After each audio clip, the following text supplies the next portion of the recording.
أعوذ بالله من الشيطان الرجيم بسم الله الرحمن الرحيم. In defense of Islam معكم عليها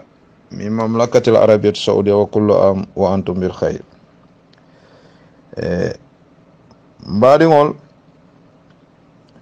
Mbadi muslimol momo bejang in defense of Islam bimbela fra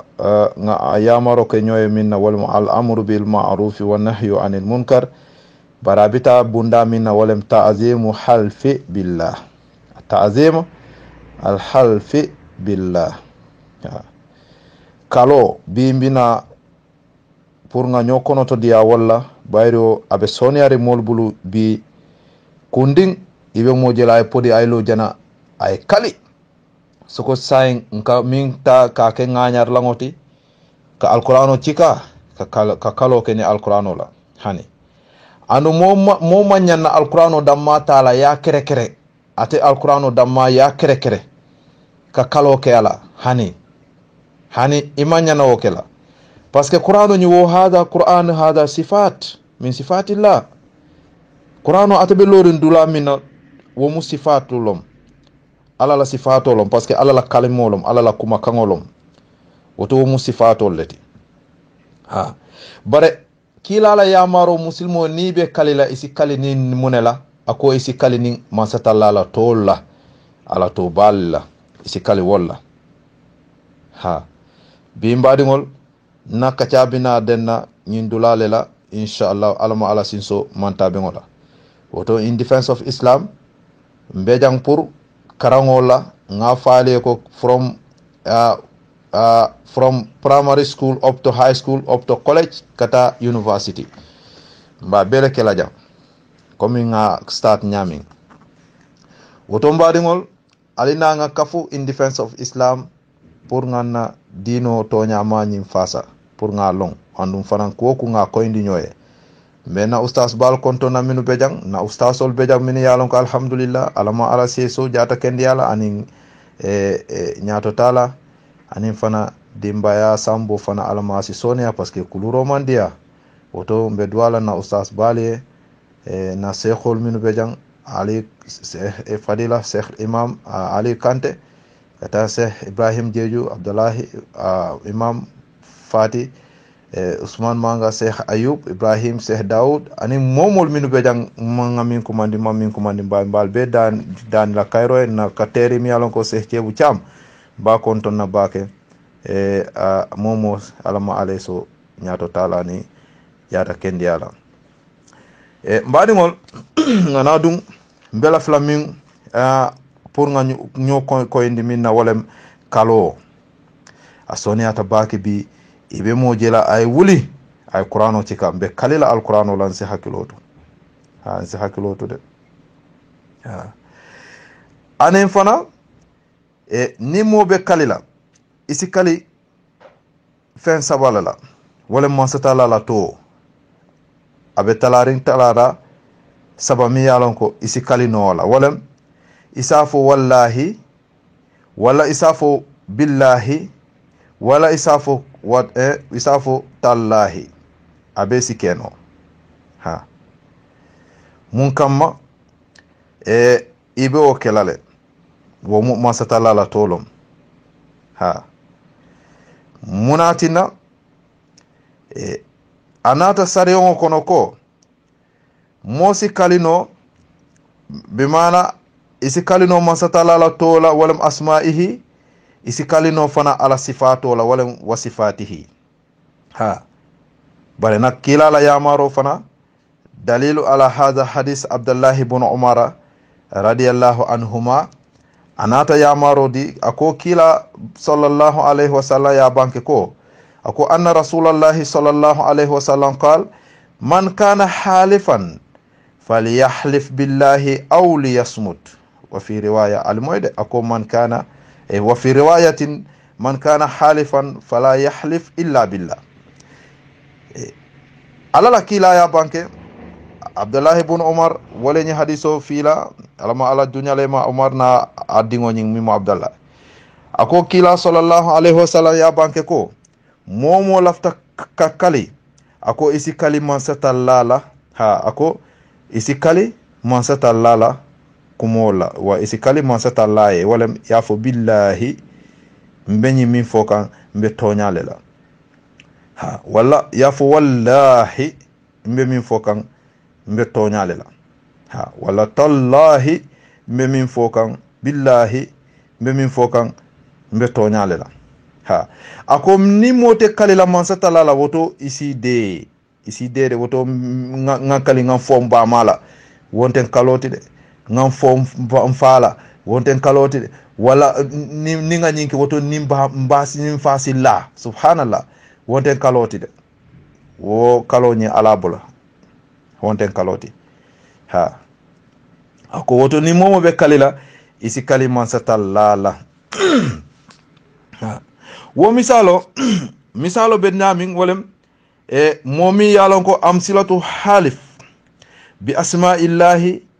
momi misalo pour momi yalon ko pour misalo ni be kala mansata lala tola iba kalila nyaadi wolem ala misal folo isafo wallahi ha ala tolom watallahi ala tolom de wabillahi ala tolom wala yafoko wa uqsim billahi alazim wa uqsim billahi alazim ha wa uqsim billahi alazim ha uqsim billahi alazim aliamo misalo pour ka kalima satala la tolla sa fana kana ka kalima satala la sifatolla ala sifato wo fana alna ngawo fana jibe mbari ngon laftale ko nyi nga koyni nyoye wo kola nsalon ko nkana tulu nyoye nkana tulu mansata lala kalomu kubaleti de alkamira modol minu kata yeta yelo kot ye fo qur'ano nyi muta ye kali wonten kuti wonten de qur'ano mansata lala kuma kangole bije qur'ano damma amanke kaloti de mbadi ngolu nga hakilotu mol sa ye qur'ano taale yake tulu ndangoti yake mo nene ndangoti andu wol malon ko itol ke fanne nene bare man tol nene de parce que ye qur'ano mutayite kale man satala te faale la parce que ak dol fango beji imam alqur'ano fango karanno imam haji soto alqur'ano la ayna lo code ay alqur'ano muta ala tal faale la abal batula la kera lolu ngola kali busa kali konkon kendeke malakol beji jahannama kono wol mantara baturo la fenfena fo kalabante ya tajirinte ani dunya la jang ka tulu man satalla la albatara laji wol malakol te bayla wala yamaru la yasuna ma amara allah wa yaf'aluna ma yu'marun insalo wo nyamade woto ka kalima satalla la sifato nyin wo fana am ala misalo wolem uqsim bi azmatillah mbe kalila man satalla la sembo na bunya ala la waro mbe kalila wala man satalla la sembo ala bunya ala sembo fondin sirea ngamiral ka fo nyama uqsim bi azmatillah ha wo man satalla la sifatu anim fana koto ke yafo uqsim bil qur'an al munazzilu ala nabina muhammadin sallallahu alaihi wasallam konte mbe laari ngala mbe kalila mansatala la alqur'ano nyin mi yalon ko ala ya jindi ala la kila kan mi yalon ko mbe sonding wo qur'ano nyin mbe minna mbe tonyale la wo farasi keno bare kallo nan jana param ya alqur'ano mutanan pam hi ha billahi wala talai qur'ano fele mbe kalila ni alqur'ano baani mbe kala alqur'ano ko afoko mbe kalila mansatala jalla wala manso mi yalon ko atele ni alqur'ano jindi aha hada yunasib badungol nga hakilotu ali hekatu nga murna adi fenko nyin audio nyin jam fata bake inshallah ha ngana tenten ko toke mbe kacha minna pour ko nyin nga koyndu nyobulu ngalon ko nga tulungo bula ngalon ko mansatala mota fo wanna no la de mansatala mote tuluno la mansatala de wallahi ni momo tawta ye kuku ke allahu akbar wa itelom de ha wal anim fana ni nata jibe rasul sallallahu alaihi wasallam aka kalinum fana nyame ma nyaade aka sifat nyaade le kali bi sifati min sifatihi fa min zalika watido yafo wallahi yo amoyde wallazi nafsu muhammadin bi yadihi yamoy wallazi nafsu muhammadin bi yadihi نعم والذي نفس محمد بيده أو والذي نفسي بيده ولو كالو نفنا أدعتله ها مبكاللا والله مبكاللا مانتصلا مي أتوم والله woto mbekalla wallazi mi yalonko nafsu muhammad niyo nyin aba bulole kono wala masatalla atila niyo abe jumale bulu abe masatalla le bulu wo kalo fana datale walla yafuko wallazi nafsi biyadihi wallahi mi yalonko manso mi yalonko nte niyo nte alha niyo abe min bulu wala mjuma wala masatalla la mbekalla walla yafuko wa rabbil ka'bati ha mbe kalila manso min tamu kaaba rabbil kaaba woto mbaɗigol aliyalo ne kalo kata ñamin ngananan koto ke inchallah alhamdulillah wala akibatu lil muttaqina wala udwana ila ala zalimin sayin kalo ñin anata ñaadile sariyongo kono anin a wajibiyata minto a ñanta kela minto ha dino fana nata ñin dulal jibele ako suri'atul yamin لتأكيد ها ساريو ناتا داندي موسي كالينو pour mun kama ka koni bambandi kefan seniyandi ha wala ako wa hadha la yakunu illa fi umuri muhimmatin wal wajib ha ala muslim an yu'adhib halifa billahi ta'ala nam abeda halale fendantande fengo miyalo ko akumma ya tabake pour moye kali ha anin fana wo fengo ibte bina min kalila minna abakono ibanatila ya talante fo sinya abe taladin talada saba folo ni yajibe awalan hifzul yamin ha hifzul yamin ala flanjango fana awalan flanjango walem awalan hifzul yamin thaniyan fana asiduku idha halafa billah ha ibe kalo minna ye tankaroke kalo ye kali kokula isi asike kuti mi alon ko ha ya tankade ya kanta ayke tonya anu fana ya bara ha kana mukhalafa ke jede fulanjango fana asidku idha halafa billah anin fana ka son ka tonya ndiro ke momwe kalo ke masatalala imafu momwe kalo ke qur'ano la de atul ka qur'ano min cika kabu billah wala talay mbi kalila al qur'ano hay subhanallah alkana tulu masatalala ha sabanjango walam tasdiqun halifun billah momo kalita masatalala aliya tonya yandi woto momi kalo ke masatalala alsa tonya yandi ha wo fana suruto le bejede ha sayin hifzul yamin ila kalo nyin pour ya tanka masatala ko nyaadi ala muslim an yahfaz yaminahu liqawli llahi ta'ala wahfazu aymanakum hey alla kan tanko e kalo al kallahu lahido min taka taw min taka kali ala tankade billahi ente benyine kala wala benyine ye kali woto lo ye tankaro ke alkola de ha wallahi ha yolonde anen fana ni bota wala sayla moyde ite kala iko ikana kaloke fenfenna muslimo ikana fenfen kali illa billahi ta'ala aw bi asma'ihi wa sifatihi wa yatajannabu al halfu bi ghayrihi subhanallah ite kala min be kalola isi kali ikana kali fenfenna na manke masatalala uye kali na atolla ha komi ngafonu nyami anala sifatul ala mankutol ha أقسم بعظمة القرآن أقسم بعظمة الله غوفن أنا أقسم بالقرآن منزل على نبينا محمد صلى الله عليه وسلم أسيك والدرون ها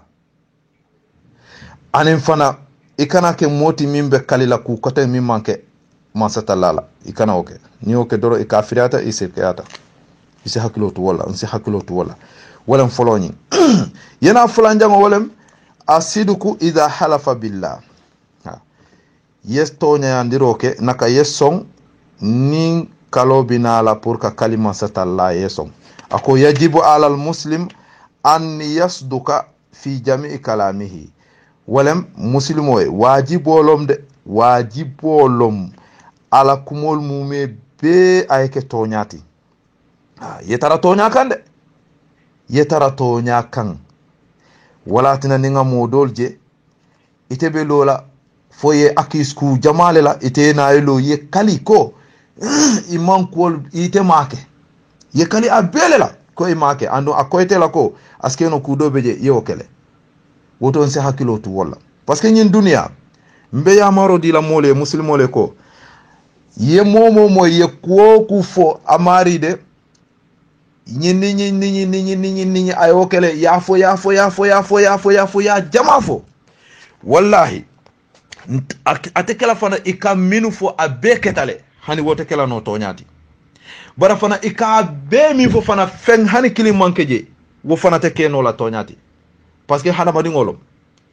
afole ko itol ba fola nyamin ka tambindi ka yitandiro ke amanke o nyama bare ifana ila mo ya kono mistake dol ketale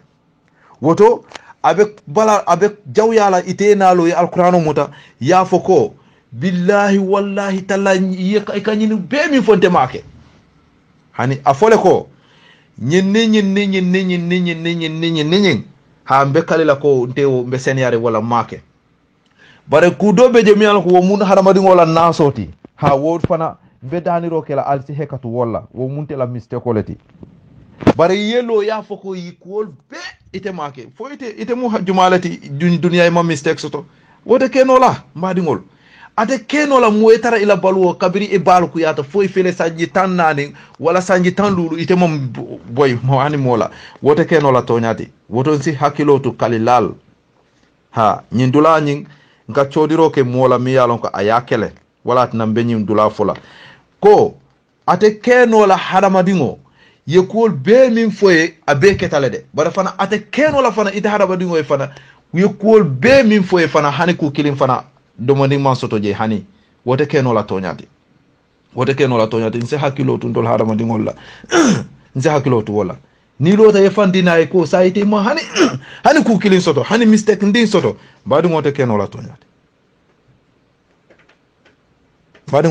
tonyati de ha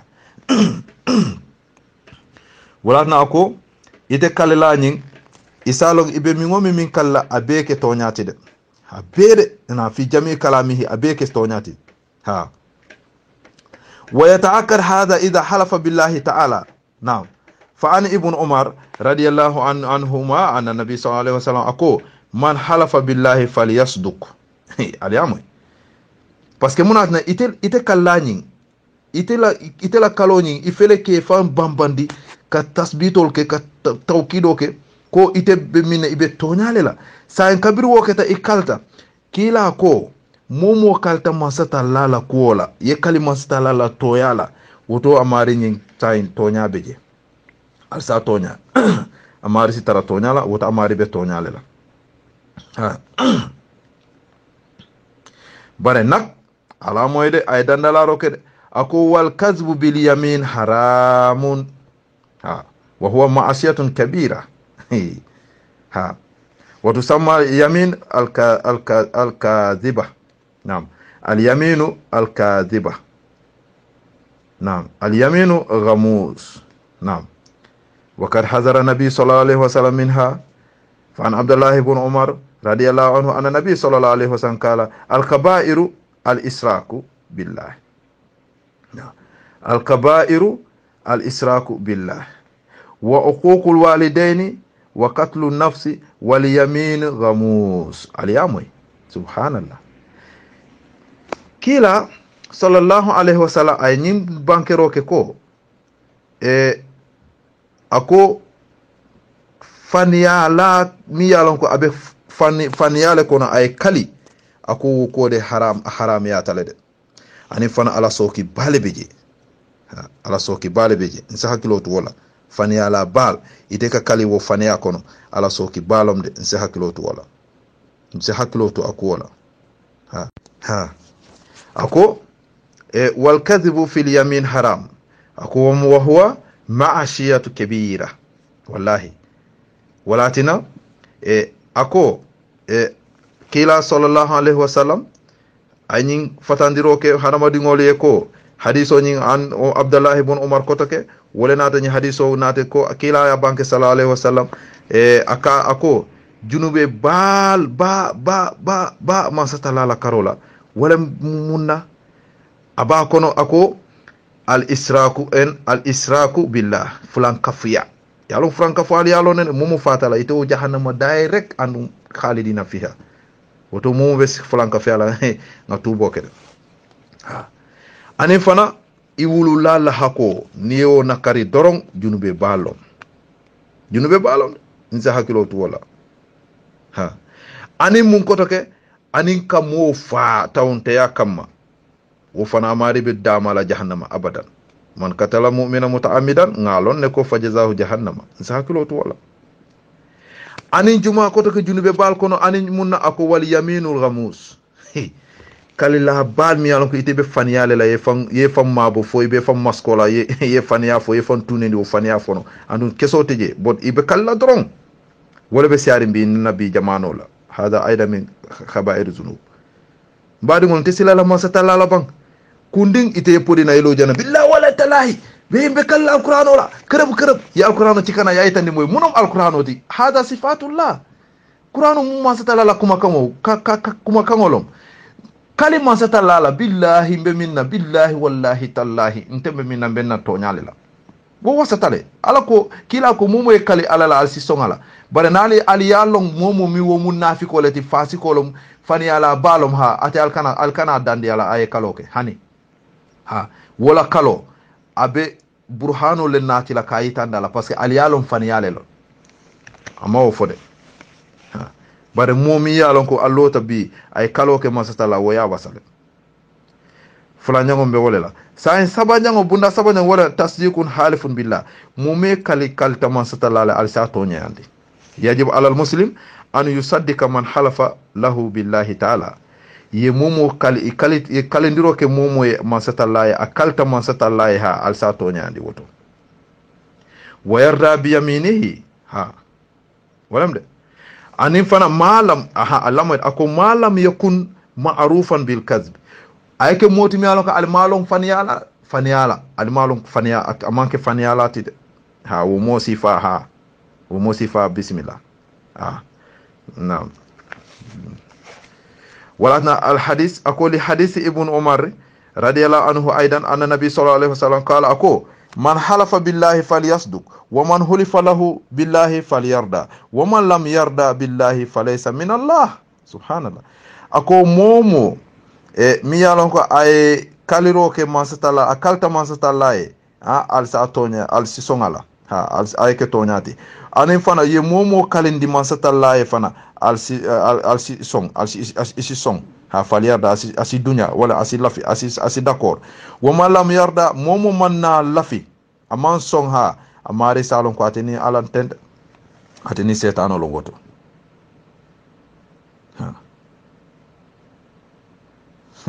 Allah woto mbaɗigol alñantalon nako bi min ɓe tama kan nañin banko nañin gambia nañin duniya molɓe tulun kan alquran o la molɓe tulun kan mansatalla la andum a mañanna kelawo ñama mbaɗi musidmol de gammo dolje kundin mbawla diyamo e fintinan ite naloye alquran o muta fo iɓe seljole mutalaɓa iko ite bena lola ye kali nko momo lata ko ite be toñale la kalima satala al hekatu kalima satala to ya baal nyi muimu ya fo nko ala taladar ke talada sabab ni lafta ka kali isi kali ni woto lela ya fo wallahi wala ya fo tallahi wala ya fo billahi wala ina masatala la sifatol ye kali ni wo sifatol ala mankuto yena ye kali ni man satala la mankuto wolem oksim bi azamatillah man satala la mankuto be kala man satala la fondin cereala ala bunya ala waro be kala wala ala sifato ifele ka kali wala oksim bil qur'anil azim al qur'anul munazzil ala nabina muhammadin sallallahu alaihi wasallam oksim bi hadha al qur'an ko nde lata nyin qur'ano la yemin jindi kilala woto be larin wo man satalla min tamu nyin qur'ano be kala nyin qur'ano tonya min beje ko qur'ano mu tonya leti be laadi ngala isa kali wo sifatol la ha bare kallo ka kerekero ke kari qur'ano la fango hani man satalla fango ita min son laje ha ka fuko be kala alqur'ano nyin be kala alqur'ano la nyin allah akbar badingol diamu mandia aske non te fon lafta explain la nyami ni mani ka aske non ba dasandi kanne bare lafta min fola wolem ni be kalela isi kaliman satalla la tol dorong bi asma'ihi ha konte be minna benna tonyale la ani ite miye be kalola fana isi tankaro kede isi ila kumonyin kanta bake ay koyla be tonyale kande parce que ni wonten abe tinyala le abe burkala nyin dunya kata fo l'akhirah hanna be tariyala fala abe letla ibaje la de yeta labon to nyi labandi l'akhirah and wo mu masi bolete alaman tankala wala woto momo ibe fenfen na fere ke yetara tonya kan ni be kala kula ye kali tonya kan ha ye kali tonya kan de ani momo kalta ko billahi wallahi tallahi al sison amari la nyin kalonyi bare bi ndesan bi hanamadi ngol bi janding yalon abe faniya bale kono ay lo kakal billahi wala talahi mun mala wahli def mako mawke billahi wala talahi abe mu faniya lati bare bi mimu masiboti fango niye moje bi hanamadi ngol nabina kala sikari akara molela isaji wuko awuto abe tonyale la allahu akbar say mol wala be siarinde mbek wala ay kali afamale la wala ay kali abamale la woto wato lo mol kajel ko abe tonyale la wo mo masi bolati de mbadi ngol sayen ka kalima satala la mol be kaje ko abe faniyale la ha abe faniyale la because monom limani amantaraje ani kalo la surutol mol malon ku garawrim balom de ku garawrim ban se hakilotu parce que ibe mo jela bi mo jelle kata kot ye alqur'ano muta ye kali anu akoyta ko amari be faniyale la bare monom ay ko jojo leta woya fasa faniya kama fo ay na tonya soto ya samba because ko dole babul bar andum ay qur'ano muta ka kali hey masata la buka koronto kula al ka kule fi wallahi na mota wati adumo idam malom de andu ate bayla fente buka bay masata la ko nyal ako wakula sayin ahsaynahu fi imamin mubin woku minketa ako aya safele ka pak failolu aya pakle ka mabo dula miyalon ko abe koyrune per andum ate mexila ate jasela nani dunia misalol jibe drom mosi wulu a wuluta kayto be laring ay wuli ay ta do ko ke government ala kayto sitara piemo a sitara minto a sitara laring fo next generation fongo kaytol be tarlaje bi Gambia kabrin tubabo britiso la yamaro naka maral wato kaytol be keri mi alon ko wolbeje colonies time wala hani bi ibeje adama ngo tumomi ite o keno so man satala dum mi o hakilo dila mi o fero dila isalon ko ate ay kune no min tambita ite be min kata kam fa wodo fente nyami la man satala wala na ko ko ate ba safe kanne anu aya safele file kendol kitabu kendol ando abe maborin kude kute mabola woto ite bimbe kalila faniya kama you have to be very much careful tuboke yeminke yo fo moliye imam minke fana ye kali walla ko manyinke bade nyin alhekatu hadamadi ngola naso kama iba fola moni be kala fongo soko ni mod mi yalon ko ye tumiro lay kan mimbe wasandila wolem yelo ya fo moliye ntewo de man tara nala janka fo ko ikaf kol be min fo makede bara farante nala jam fana ngafo ko ye kol be min fo ngakele bara be minna wolem nte mu hadamadi ngolati kudol beje ngaw kele de kudo beje make fana ha kudo beje make so nimbe kalela mbe kala ko ika kol be min fo mbe kala masatala ko amanke ngabeleke billahi wallahi tallahi nko amanke ngabeleke andu manna jam pour ka foko bina kilin fo nganyinke manyinke to ma mbe wotula masatala le bulu doron mosike niwo kalisi falela ye fansene yandi abanta bare yelo ye kaliko yika kol be min fo ntema ke so itema mistake soto nyin dunia ila dunia balwoti ni mol bina ke kotobo ke jibe ke kisi itema mistake itebe doku dulala imam mistake imam boy hani mola wonten kumati nsi janke wala kana tariya ka podi ka kaloke nkana koronto ka podi ka kaloke ha nte wo mu yamaro lati mbe mi yamar la hadamadi ngoye nsi hakilo tu nka koronto kalol minna nsi hakilo tu wala kalo manke fen chahan kuti anin fana nimbe kala nga kalima satalala alquranu pak jana alquranu jenkendi jana alquranu man satalala kuma kangolom woto nalbe kala alsikali man satala ba fangolela ha mi yalon ko atemu man satalla kilimoti mi yalon ko atele khaliqu samawati wal ard atele sam fata worolo dalani bam fata worolo nga kali wo man soye atele tamu kaaba wolam ikafu wa rabbil kaaba atele tamu wala atele hadama dingol tunka atele tamu dunya ni l'akhirah atele jahannama da ay arjana da woto wo man satalla min tam kibriya'u ikami fo wolam lahul kibriya'u atele tamu waro ha naam lahul mulku وله الحمد وهو على كل شيء قدير القاهر فوق عباده اتلو ما ستالات مي يالونكو ولا تام ني مانكو تو مومي بيللا له الجبروت اتل تام ني كول بيللا جامبارو لام دي الافتا كوكو ولا كاكي فنت بانتام بيلو كلا اتلوم جبروت جبار لوم انسالون ونياما بار ونياونا فنا لطيفون قوي لطيف انسالون ونياما Allahu akbar ana law sembo mu be bare aka hina hadama dingoye aka bala fa hadama dingole aka soni andiro ke jongoye munat nan tol jongol belolam beño korindila beño botandila beño torala beño detela beño detendila Allahu akbar beño mantorala ate minta mun tol bela atu wa huwa latifun mbadi ngombe dana jang alhamdulillah yo assalamu alaikum balibe kontonna be duwala libe alamum be fala kayra la arbun tankala katani setanol ma alamum kayra ba dila e biya sun ko bela yo tele mo kote ke na la ta puka kacha ni shuto kay tanal la ko albe nyandi albe kayra kono be mo be kontonna be duwala mo be alamum ma bela next week fanana lokum membi alamum be ma bela yo mbade ngolo kachala mu mengalon ko ama wara amanke problem fananti bara pour kana dron pour kacha kanyo so hakilola yo kambiya lolu alinga kudo mira na kalanke fanna na lonko membe na banko kan abe kuleyari na abe kuleya kanne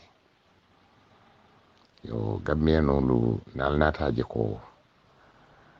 nkaye nyuso le soto dulal to ben yalon ko siata base banko ka URR ngalon ko ebika lampo soto don bi almost a close to 15 days mol be chirin di boko no kandi yabe walarin mol be kala frijo chaaki no mol la subol ni le nyewol be tiñanna frijo ko no o fana mutilim bali ya dowlati ni sunkaro be problème o soto say ne fa nata wash ko taki yo mbadi ngolu URR ngali yaje membe alip kan adu membe ka ine be gambia no be kan alkana miral damale mo atele be gambia banko beto electricity ma soto no ni ma supply no fenne manke no ni molu be laari ni be sinola e man tardo kula woto ko gambia no belem de ka bokkoyna fo kato fo koyna momo bije inyanta lonna ko carte fayo wala kananan adu carte fayo men kananan gida manta carte fayo la nyabe gambia di wala janda carte fayo la na lafta nyimma sakunda to nyim banko kan for another 5 years mukali aje nyim 5 years o men kenna 5 years men bina wala be jaw yalla nyinti woto nga nyali yele nkana sila gambia mun na banko leti nga kata nga register kato li nyini ngani ID kato pour kayita ndiko mol se kate ke so nyina nyame pour ka kate o fay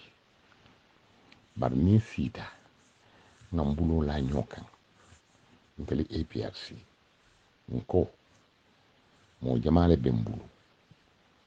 no problem na mol siatale ni mi sole mude adun gambia non be men fulali nali man kun kali fanna nali man emira nali ma alom membe duniya kono ni molu malikiya iman la falla ngale ya moy be commencer le ba fala ko lafta APRC la mol la because fere do te bul ko tiki men ke da fo baro yut mu fennem ba o UDP lemban ali fela ale kato fay APRC wala mo patrioti patio menga lonko albal bon lañum problème o kono ye respect ko soto e kuluta ye alamuta adi lata alala nale ya jube ko sanyi mo anin fula APRC ma sakundala bi banko sambakan ale mu ne problème so je jaaxle koto mi nga la warata ama wara because Allah hajo mun te la hajo leti Allah hajo mu APRC la hajo leti mbade wondu dunia ni moye nyinya ajo mu nyinya doroneti adu ni moye jawya ajo fana mu nyinya doroneti mbade wondu ale ngal la moy man mbade wondu alle fali fanna ñin diyamote kala diyamote men ala jang fata kate fay wato sita mbade wondu ale wuli ale ta kate fay kaytolu jini ay di katolu adin register katolu ale ya commencé kabari say adu ibalik ibinat ibitaliya ikanali yala say ka fali ko intelni APRC le lafta jala la nyoka ñim pati fulolu belemu UDP ni baro youth movement ikana efo MPP lempa ikana ale ka fali ko intelni APRC le lafta la nyoka ha APRC ko le mun ni be la nyoka ne krab ndebe men fulale ko tombon jada ay da sotole adun tombon jata e mo sotole fana men ka diyama tola ali ba trailer ali o mari le batu ni won nata tombon jata diyamuta ko APRC din pati dole be la nyokan Allah wala bal ni mon nata la kuloto ka fale ko ntelni APRC ni UDP le be la nyokan ko APRC ni fo MPP le bila nyoka ala fo ko mata because ma moyna ke bala men kala tombo jatati Gambia no alenga hakilo to because bi fa moyen kumandi hayta ni nako e ko APRC woni vice president no ite le nyanta meeting sotola abe wuliya amanke to nyati to nyante be nal memme moyen tel la pati li le dala al kana hana danku fa mbade wonu ali kayto nyinin wala important ar register kayto nyinin akole yata nyaaw nyaale ID kato nyinin ali ta register ta ali kate fay lu ko batu al kade batu fa lu ngoy si pour kake et puis al sibe dawoda mba fula ala ar register kayto nyinin ali ID kato ta ali register kayto nyinin ndel bal dandala la wala membe Gambia ali ya jele be dun kanyi sama men kono problem ala mum bola sama kono kayda kono bari be nyum fala le ko al carte fay kayto wala hanyini ala hanyini dali hanyini kayda baliji al kana nyi mulu batu al kana le diamo moy al kana le diamo danko yaya jemme do ko men kini banko ka siata de banna ate banna du mota kontila non ibe men be fura sai be kumol be fura ya bele fo batata aka sunya role ki ay mon le fa aka nyambe muso le kan ali yol be moya tulo le jande muna ko tata bintole jane commission TRRC mune bota je fuy fenne mammo ye bi ko je manka tonya kan ibe mo nyino la ko tan kebe men sama nan TRRC ka fo ko yaya jine ke mo dum batata wo mo yolale mbaade wolu ala nyakalanke fanna mbal be kontonna be duwalale be nannat len kacata e piyar silen pati o menga lonko abba gambia diwulla nyanto dilela abe gambia diwulu fasala abe karamuto diwulu fasala abe musolu fasala ay musolu sembenti yandi imaji say be nyapila musolu kan halile nakolu ibe problème o dilela ni tata marché oto musolu kela fewnu men sankana marché o fawto problème ñin tri mon so ko nga problème o to na so ñim banko kanja mbaade wulu mbal danna alake alay ali ya lon ali be men kala ali diwuliya ali diwulla soma ali diwulla soma woni important de ibe ñing dalasi $100 wol men dile $200 wol ibe men di kala nafa tala imaje mano fo e bakela politiko leti ibe dulu to chef la signa saba ibe dulu to chef la signa nani signa jolle yaaya jamme mano di mo la jang e piati masakunda mano di mo la jam mo ma kalamuta bari ñin doli teli o kala ko kan million le di alla ngali dani alake alaye ali kataki ali alla kayto li dini wala importanta nimman sa men be tilimbali yakay kala ila kayto li dini siya batwa be buruna na ko taki sanji kilimo samma be banna sai men to jamanta be sanji kilimo ni kardata ali batu ibinali ni nata atel be men kala tala kato faya lafta la dani adu wala mu APRC da wala mu patiti menga lon ka be gambe non nya fitala nyim banko kan adiyata menya kuyata benje wala mu patioti bal be konton nambe duwalal be konton to dina nak president bala men kete yaya jammeti ani ngala dimbayal men bebiye be tombo jata konton ala do kulal be APRC mol konton na musol nin cewlu be konton na ala mum be ni o shila soma falana ala baraka ala mu ala yali jo alna badi malamu be ali hakilo lo bulandi la kana nyina membe tamaka ala baraka thank you mbadi hundu alinga miraba kabri 1994 yaya jamme sita jimbanko kane yu APRC folo fuwaro le dimu la karambu ay wole folo hakilo bulata wole folo la because aya lonko ate famu fuwaro dimu le tinu o dalilo adan haje ko bata men be fuwaro le kankambia wala tunna ay fuwaro nyika ay bambu akoto ay karambu jo fuwaro li free education ay karambu lafa fuwaro li dawde se karanole se la kayto soto sabanjam ay loptano lo mo la jata kende a sahta ay electricity sambali 24 hours akal safu wala bara hani militaire fon la ba militaire men kan kanta wol fon la militaire campo fon man kuran soto polisolu ila polisolu men ya lonko ibe gambia kanta kan kurante le blato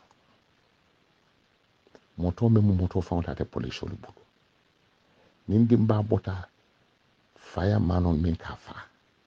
moto te bulu polisol nin kidi bikata sate kono mune wo no ma sakunda ko kodite bulu be kido fa sanna men